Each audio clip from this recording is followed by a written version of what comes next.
Solving a Rubik's Cube takes a big brain. So does solving one about a third of the size.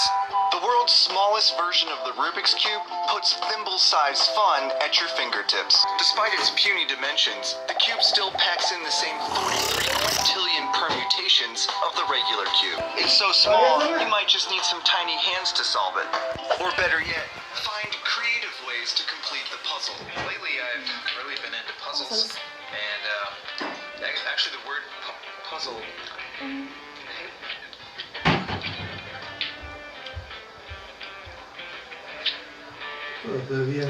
That was a math.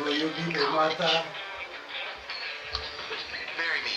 Buy this pocket-sized challenge and shop for hundreds more gifts at vat19.com.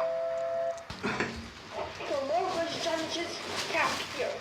For more Rubik's Cube doesn't us. Tap here.